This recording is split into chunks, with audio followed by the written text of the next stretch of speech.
امبارح اتلعب 4 مباريات في بطولة كأس العالم في المجموعتين، المجموعة الخامسة والمجموعة السادسة.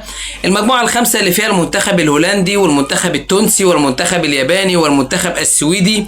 المباراتين اللي اتلعبوا: اولا مباراة السويد وتونس، المنتخب العربي التونسي خسر بنتيجة فادحة أمام المنتخب السويدي بنتيجة 5. المنتخب التونسي اللي بيقدم مستوى مهلهل تماما في بطولة كأس العالم، المنتخب التونسي اللي ملوش شكل ولا ليه ملامح ولا ليه أي ظهور جيد في بطولات سواء أفريقيا أو بطولات كأس العالم. المنتخب التونسي اللي نزل امبارح أمام منتخب السويد وهو يخشى منتخب السويد وكان بيدافع بشكل كبير جدا، استقبل 3 أهداف في الشوط الأولاني واستقبل هدفين في الشوط الثاني عشان تنتهي المباراة بنتيجة 5-1. على جانب آخر من المونديال وفي نفس المجموعة كان بيلعب مباراة هولندا مع منتخب اليابان، المباراة القوية، المباراة الممتعة، المباراة اللي مليانة إثارة وندية، اللي بيتعادل فيها المنتخب الهولندي مع المنتخب الياباني وكل منهم بيحصل على نقطة.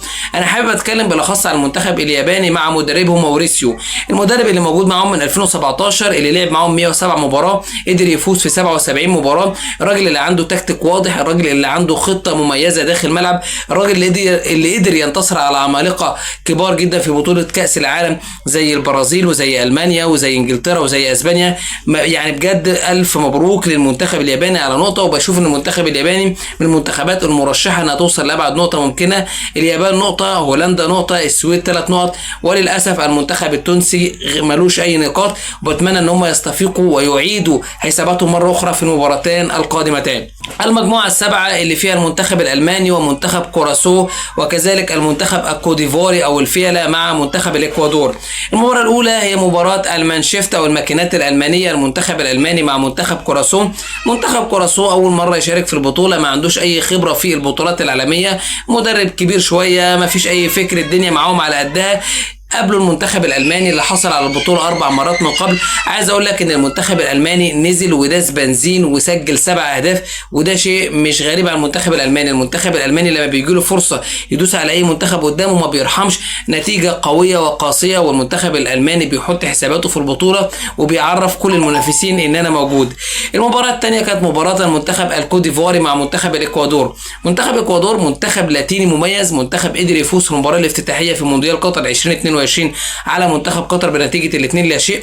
اصطدم مع المنتخب كوديفوار، منتخب كوديفوار اللي واخد بطولة أفريقيا قبل الماضية، المنتخب اللي بيتميز بأصغر تشكيلة في الملعب من حيث السن عند لاعبيه، عنده عناصر متميزة جدا، قدر يخطف هدف في الدقيقة 90، قدر يأمن على أول 3 نقط، قدر إن هو يريح نفسه بدري، بالأخص إن عنده مباراتين، واحدة سهلة مع كوراسو، واحدة في منتهى الصعوبة مع المنتخب الألماني، وقدر إن هو يكون عنده 3 نقاط مع المنتخب الألماني ومنتخب كوراسو ومنتخب الإكوادور كل منهم بدون نقاط.